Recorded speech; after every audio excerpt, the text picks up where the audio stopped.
Hi guys, and in today's video I want to just do a review of one of my favourite workshop tools. It's the Makita trim router, and this model is the DRT50Z. That is the single code of this Makita model, so if you want to just buy the trim router on its own, that's the one to go for. In this case I actually bought the kit version that comes fully featured with all the accessories in one go, and that is the full code for it, which I believe is what we have here in the UK, Europe, and I think Australia and New Zealand do the same. I think in North America, the US certainly, you work on Z or X codes, so it might be a little bit different, so I'm not entirely sure what the full code is for that one. I decided to get a router because it's one of those next steps I want to take into woodworking really, and I've heard that it's the carpenter's favourite tool, shall we say, and frankly this kit, there's so many tricks it does, you could write an encyclopedia about it. I'm just learning a few at the minute. I haven't even fully read through the instruction manual yet, but there's lots of different accessories and you can have it dancing if you want to. As it is, I'll just run you through what you get in the box, and then I'll show you the added accessories that I use or bought with the trim router. So this is the main body of the machine itself. As you can see, it's cordless. It runs on Makita's 18 volt battery platform, which is great. I've purchased my own 18 volt lithium ion batteries. The 4 amp ones, they don't come with this kit. I bought them separately because I've got lots of other Makita tools I use them with.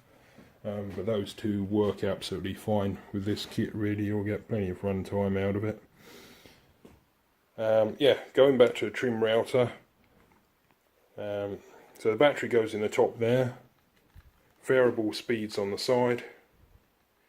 1 to 5 I believe. I think 5 is the top speed, which I leave it on permanently actually. I haven't even bothered to take it down to anything less. I tend to think the faster the speed, the less likely it is to burn and you'll get a smoother finish. In terms of the controls, you have a lock and unlock button. You can also use this to stop and start the machine. When you press unlock on it, the LED light will come on, and you must do that before you then press the on button. To stop the router, you either press the on-off switch again, or you press the lock switch. It's one of those things where if it has more than a minute or two's inactivity, it will automatically cut out with you, and you need to press the the lock button again to unlock it before you can start the machine. So this is the main unit that will then slot into a number of bases. You've got the fitting point there with some measurements on. So that works on a cog rig, which I'll show you in a minute.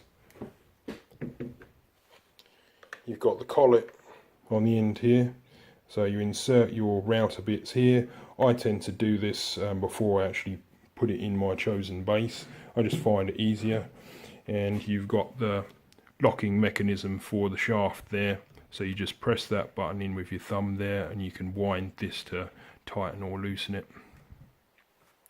It's a brushless motor, so it's supposed to be a lot more efficient than the brushed motors in terms of battery consumption. Also there's less friction inside, so there's less heat built up. More of the power and energy goes into actually running the router rather than being lost through residual heat and friction. So it's all good, and the idea is that it should make for a more reliable machine with a longer lifespan, because the parts aren't wearing as quickly as they would on perhaps a brushed model. So yeah, if you didn't know about the brushed and brushless background on the Makita tools, then that's just a short overview of that, but you can do your own research as well. So yeah, it's another China special in this case, as there's quite a few of the Makita tools these days. But okay, yeah, as you can see, maximum speed in there is 30,000 RPM a minute by the looks of it. Yep, so moving on, I'll show you the other bits that comes with. By default, you'll probably find that most people end up using this base with a lot of the applications, and this is the base that you'll get if you just choose the model code with the straight Z on the end of it. So this is your fixed router base, and in this case it's just a case of locating. Here we are. I'll just get down close to it so you can see it. That just drops in there. As you can see, you can adjust it, and you can see the measurements on the bottom in both millimeters and inches, and when you're happy with that you can just snap it shut. Quite a firm click on that actually, but yeah, I think I've dropped that right down in that case, but you get the general idea. So for most applications, a lot of people perfectly happy with this, perfectly good for putting mouldings on the end of timbers and so on, along long lengths, something like that. And of course you can adjust the height to be used with other router bits. If you want something a bit more sophisticated, that you can fine tune a bit more, this kit that I've bought also comes with the plunge base. So this one, you can obviously drop it down. It works the same as any plunge base that you might find on one of the larger 1/2 inch routers really. It's just a miniature version. You've got your depth setting facility here. So you've got the fine adjustment on the top.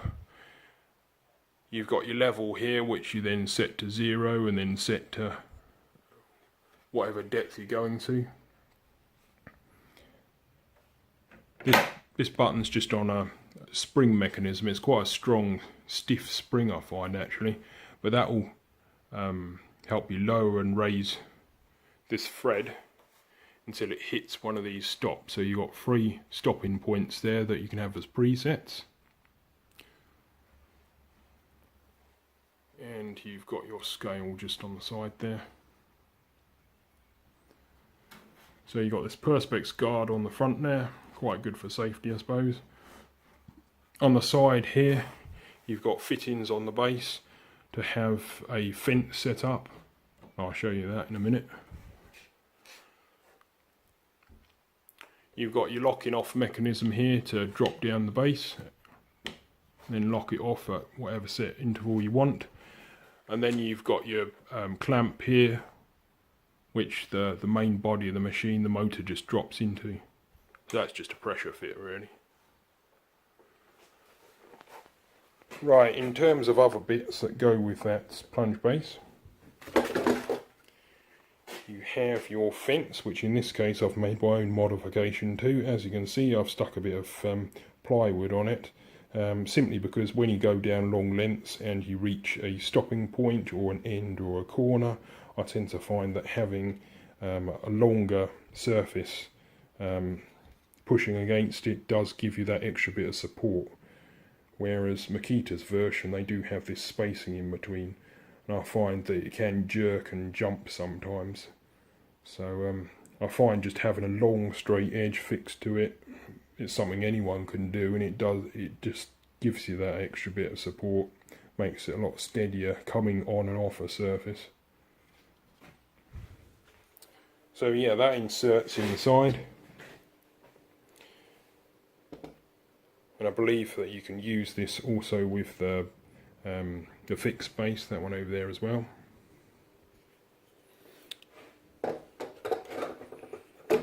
On the bottom of here, you can see you've got an insert in the middle there, and Makita do provide several template guides, or bushings as a lot of people call them. This one works with the plunge base, so that one just goes underneath, and all we need to do is release these 2 black screws here, fit that in and then tighten that down. That's 15mm OD, by the way. Now this smaller one, this works with your fixed base, and this is 9mm OD. Now the only thing I don't like about this idea is, apparently to fit it, I've never actually tried this, but after looking in the instruction manual, what you have to do is you have to release these 4 black screws from the black plastic base on this, and then insert that in between that and the metal part of the trim body there, so it kind of sandwiches in between the metal and the black base section. So yeah, I'm not really a fan of that idea, because it's not something that you can quickly switch over and do. It's something that's sort of semi-permanent, unless you want to keep undoing screws all the time. This one, I think it's a good idea, because you've just got 2 screws to loosen and then retighten, so it's not a big deal, and it's something that can be done very quickly. In terms of dust extraction, you have 2 dust extraction points to attach hoses to. You've got this one here. If I get it out of the plastic bag, it'll probably be a lot easier for you to see, so bear with me.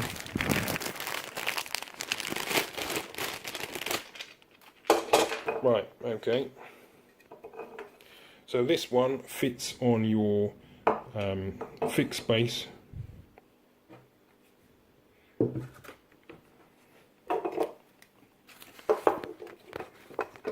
Like so. So that just clips in there. And you have this little screw that just locates just in the side there. So yeah, good for your lungs, good for your health. Thoroughly recommend dust extraction. At the moment I'm using my Henry Hoover down there, which is not ideal, and it's very heavy hanging, having the end of that hose hanging off. Bit cumbersome, but at the minute I haven't upgraded to one of Makita's specialist dust extractors. I'm sure they'd like me to spend the money on it, but I can't justify that at the minute.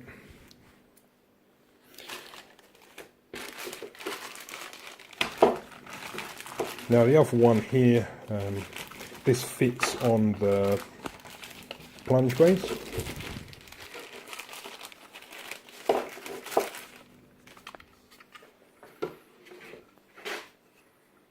So this one inserts in here, and it does have little points where it clicks in that side on your left hand side, and on the right side you'll see it's got a screw point that you can just lock down with that little screw there.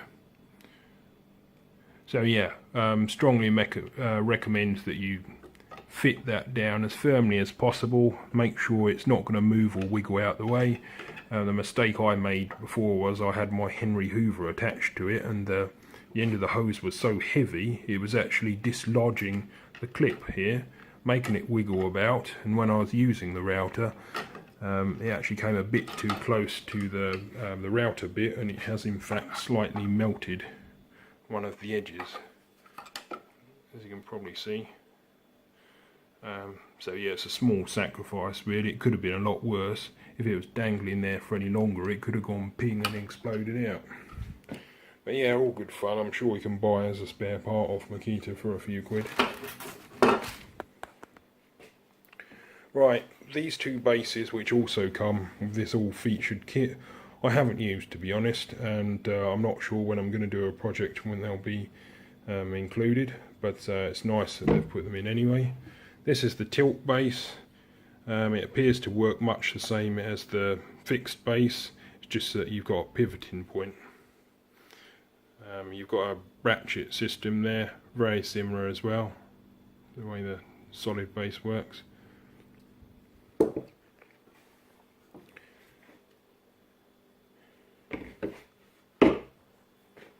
This one here, you've got, I'm not sure what their technical term for it is.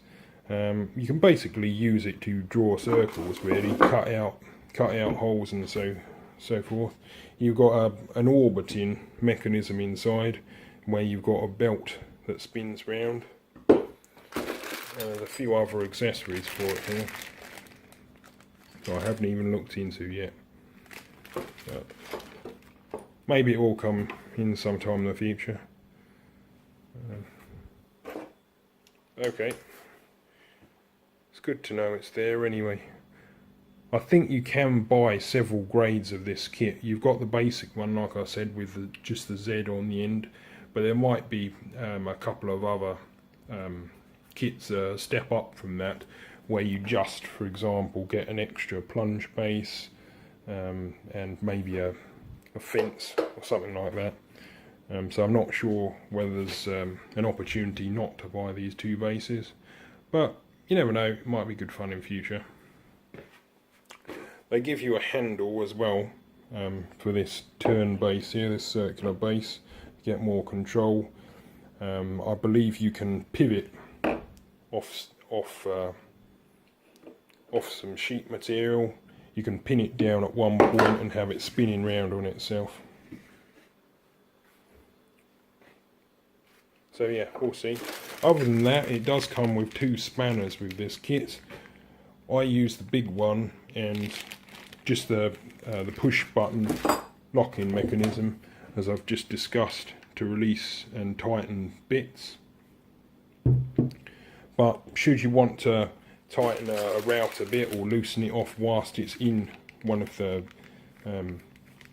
bases, you can use the small spanner and the large spanner together to hold on to the collet and release it. So it's up to you really how you want to do that. This one here is your trimmer guide. It's quite a clever little gadget really. You can hook this up to the solid base. It's a bit on the side. So for example, if I put this up against the edge of the bench,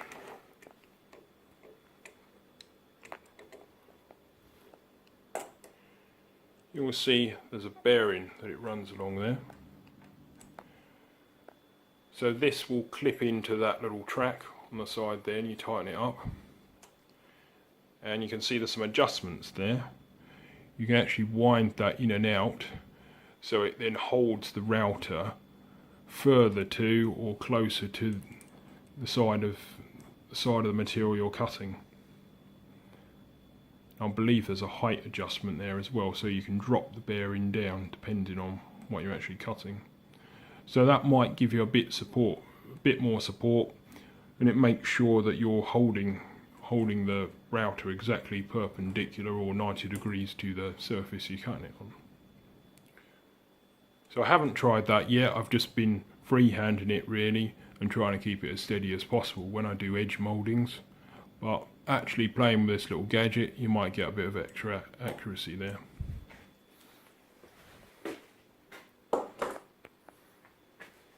I'll just show you the extra bits that I've bought for this kit.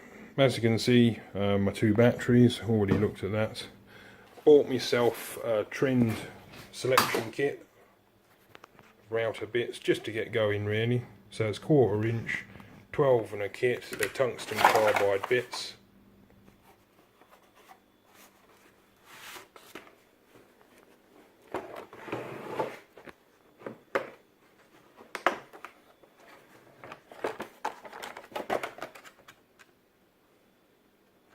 So you got a few straight bits there, and then you got some edge mouldings, V-groove bits.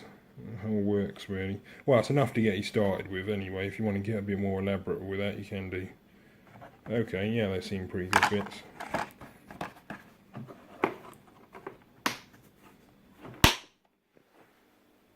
As I've gone on, I've also bought a few extra bits, some of which I'm going to try to experiment with today.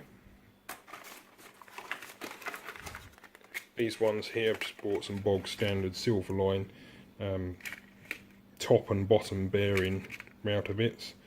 So this is a top bearing one. So that's good for flush cutting.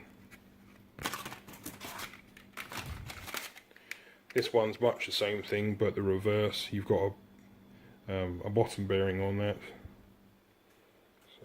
yeah, bottom and top bearing, and this one's got a longer cutting blade on it as well.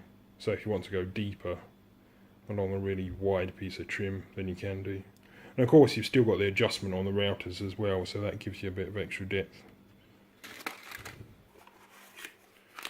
Now these ones here, these are some China specials that I bought online. And these are the fellas that I'm going to try out today. Whether they're any good or not, no idea. I don't know about the quality of the metal. They were never labelled as tungsten carbide. They could just be some alloy. But yeah, you've got round over style bit there and bearing on.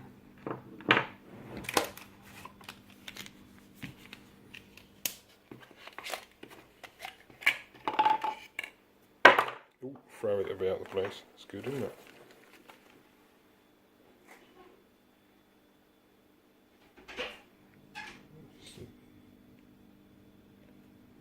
Small flush cutting bit there.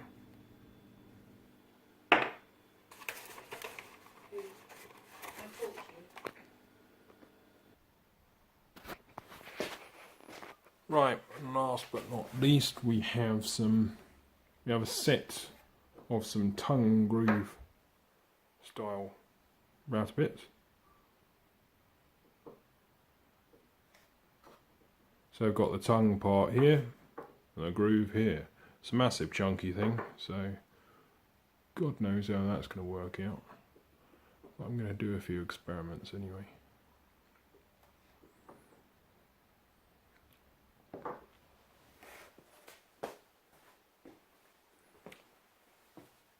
In terms of the box it comes with your Mac Pack style box. And you've got a nice lining inside there, it's all kind of partitioned up. Plunge router goes on the end there, plunge base, what have you, and a few other bits. So yeah, I have it all stacked in the case, and then I've kept this cardboard inlay here, which I now use to keep my extra router bits all secure. And that works quite well really. So I effectively managed to get all of these accessories to stay within one box. It's nice and portable. Yeah, it's a good kit. You get a lot for your money. I've shopped around to get a pretty good deal really. And hopefully it'll give me many years of playing around and getting some things done. I've already managed to use the kit to do a shelf and several other bits as well. In fact, bench this is sitting on, I've done a few bits on here as well. All the roundovers on this table here, this table leg or bench leg, that was all done using this router.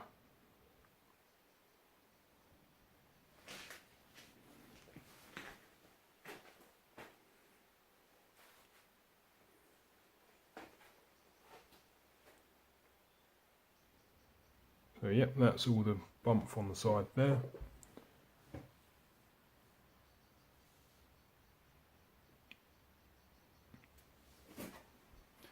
Haven't decided yet whether I'm going to call this video a day now or whether I'm going to do some demos on it. But okay.